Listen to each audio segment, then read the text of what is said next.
আমি নবী না চিনিলাম কি যে ভুল করিলাম, আমি নবী না চিনিলাম কি যে ভুল করিলাম, ভস্মে ঢালিলাম ঘি। মানুষ হইয়া ভবেতে আসিয়া মানুষের করিলাম কি, আমি মানুষ হইয়া ভবেতে আসিয়া মানুষের করিলাম কি। আমরা মানুষ হইয়া মানুষকে চিনলাম না, ওলিদেরকে কিভাবে চিনব? মানুষ হইয়া মানুষকে চিনলাম না, নিজের আপন ভাইয়ের হক নষ্ট করছি, আবার ওলিদের বিপক্ষে কথা বলি। আরে আল্লাহর ওলি যারা হয়েছেন তারা কোনোদিন ধন সম্পদের লোভ তাদের অন্তরে আসে নাই, তাদের কালবে কোনোদিন দুনিয়াবি লোভ আসতে পারে না। আর আমাদের কালবে দুনিয়াবি লোভ লালসা ভরা। আমরা কিভাবে ওলি চিনবো? ওলি চেনার জন্য যে কাল, যে নাজার দরকার, চক্ষু দরকার, সেই চক্ষুর উপরে আমরা গুনাহের মানে কি বলে গুনাহ দ্বারা আমরা ওই চক্ষুটাকে পর্দা আবরণ দিয়ে দিছি, এই জন্য আল্লাহর ওলিদেরকে চিনতে পারি না। এই জন্য আসুন আমরা ওলিদেরকে চিনি, ওলিদের সোহবতে থাকি। আপনি চিন্তা করছেন আমল দিয়ে জান্নাতে চলে যাবেন, তাই না?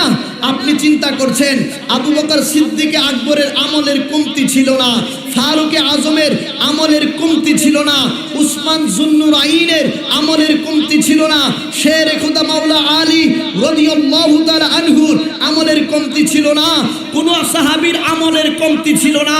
কোনদিন বলেন নাই নামাজ দিয়ে আমি পার হয়ে যাব, কোনদিন বলেন নাই রোজা দিয়ে পার হয়ে যাব, কোনদিন বলেন নাই হজ দিয়ে পার হয়ে যাব, কোনদিন বলেন নাই নেক আমল দিয়ে পার হয়ে যাব। এক সাহাবী তো বলে ফেললেন, বুখারীর riwayat, ইয়া রাসূলুল্লাহ কিয়ামত কখন হবে, কিয়ামত কখন হবে? নবী বললেন, কিয়ামতের জন্য কি রেডি করেছো? সাহাবী বললেন, নবী গো, নামাজের বড়াই নাই, রোজার বড়াই নাই, নেক আমলের বড়াই নাই, হজের বড়াই নাই, যাকাতের বড়াই নাই, ইল্লা তবে একটা জিনিসের বড়াই আছে। নবী গো, আমার জানের চাইতে আপনি রাসূলুল্লাহকে বেশি ভালোবাসি।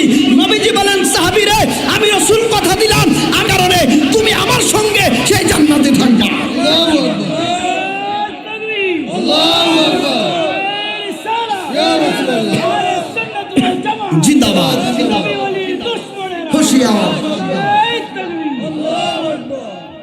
আপনি মনে করেছেন আমল দিয়ে চলে যাবেন, ইম্পসিবল, কখনোই সম্ভব না। আল্লাহ বলেছেন, ওয়া ইযলামু আনফুসাহুম জাউকা ফাস্তাগফিরুল্লাহ ওয়াস্তাগফারা লাহুমুর রাসূলু লাওয়াজাদুল্লাহ তাওয়াবার রহিমা। আপনি খানায়ে কাবায় গেলেন তাওয়াফ করার জন্য, খানায়ে কাবায় গেলেন আল্লাহকে রাজি করার জন্য। পৃথিবীর সমস্ত মুসলমান আল্লাহকে খুশি করতে যায় খানায়ে কাবা তাওয়াফ করার জন্য। আপনি জানেন হজ এটা তাওয়াফ করা দৈহিক ইবাদত। হজ যে করেন, তাওয়াফ যে করেন, সাতটা চক্কর দেন, এটা দৈহিক ইবাদত। দৈহিক ইবাদত দিয়ে জান্নাতে যাওয়া যায় না বাবা। আপনি খানায়ে কাবা তাওয়াফ করার পরে আপনার অন্তর তখনও কিন্তু সাক্ষী দেয়, না মনে হয় গুনাহ মাফ হয় নাই। আপনি মুজদালিফায় চলে গেলেন, না মনে হয় গুনাহ মাফ হয় নাই। আপনি সাফা মারওয়া 7 বার দৌড়াদৌড়ি করলেন, সাই করলেন, না মনে হয় গুনাহ মাফ হয় নাই। আপনি সব জায়গায় জায়গায় গেলেন, অন্তর তখনও শান্তি হয় না, গুনাহ মাফ হইল কিনা। আল্লাহ বলেন, মুস্তাফা নবী গো, আপনার উম্মতরা যদি খানায়ে কাবা তাওয়াফ করার পরেও অন্তর সাক্ষী দেয় গুনাহ মাফ হয় নাই, মুজদালিফায় যাওয়ার পরেও অন্তর সাক্ষী দেয় গুনাহ মাফ হয় নাই, আরাফার ময়দানে কান্নাকাটি করে দোয়া করার পরেও অন্তর সাক্ষী দেয় গুনাহ মাফ হয় নাই, আমি আল্লাহ ঘোষণা করে দিলাম তাদেরকে বলে দেন, যাওকা আপনি রাসূলুল্লাহর কদম মুবারকে আসার জন্য। আর আপনি রাসূলুল্লাহ যদি তার পক্ষে সুপারিশ করেন, আমি আল্লাহ কথা দিলাম লাওয়াজাতুল্লাহ তাওয়াবার রহিমা, তাদের জীবনের গুনাহ মাফ করে ওলিদের খাতায় তাদের নাম লিখে দিব। আপনি কি মনে করেছেন আমার নবীকে? হজ এর তাওয়াফ করেন, এটা হচ্ছে দৈহিক ইবাদত, আর আত্মার ইবাদত হচ্ছে আমার নবীর কদম মুবারকে যাওয়া।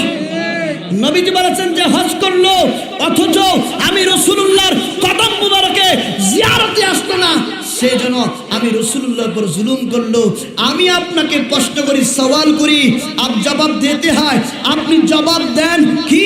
নবীজি বলেছেন আমার কাছে না আসলে আমার উপরে জুলুম করলা। নবীর উপর জুলুম করলে আল্লাহ কি হজ কবুল করবে? কবুল করবে? এখন আপ कहते हो, আপনি বলতেছেন হজ এবং জিয়ারত, হজ এবং জিয়ারত দুইটা ইবাদতের মধ্যে আলাদা আলাদা ডিভাইডেশন, ফারাক আছে, আলাদা আলাদা ইবাদত। হজ এর সঙ্গে জিয়ারতের সম্পর্ক নাই। আমি আপনাকে সওয়াল করব, আমি আপনাকে প্রশ্ন করব, আপনি বলেন নামাজ আর উযুর মধ্যে, নামাজ আর উযু কি এক জিনিস? নামাজ আর উযু এক জিনিস না, কিন্তু উযু ছাড়া যেমনি করে নামাজ হবে না, ঠিক তদ্রুপ হজ আর জিয়ারত এক জিনিস না। ওই নবীজির জিয়ারত ছাড়া আপনার হজও কবুল হবে না। আপনি কি উসুল দিবেন আমাকে, কি নীতিমালা শোনাবেন? আমার রাসূল এই যে 1500 বছর আগেই বলে দিয়ে গেছেন।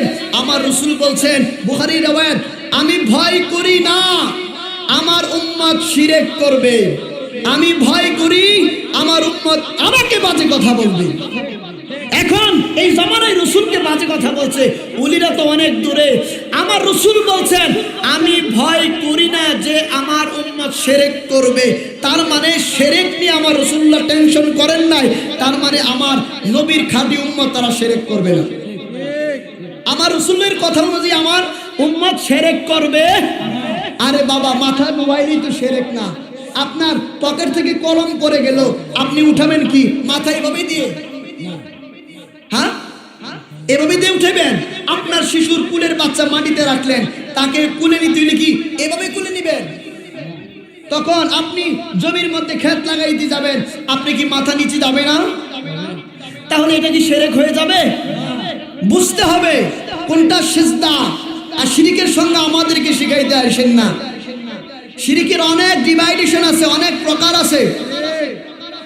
শিরকে আকবার যেটা আল্লাহর সত্তাগত, সত্তার সাথে আপনার শিরিক করা, মানে মেসাল দেওয়া, আল্লাহ সত্তাকে নিয়ে সন্দেহ করা, আল্লাহ সত্তার সাথে কাউকে সম্বোধন করা, শিরকে আকবর। শিরকে আসগর আপনি শিরিকের কথা বলছেন, আপনি সেকেন্ডে শিরিক করছেন মিয়া। যারা বলে শিরিক, শিরিক আমরা মাঝে রাস্তায় শিরিক করি, সম্মান করলে শিরিক করি।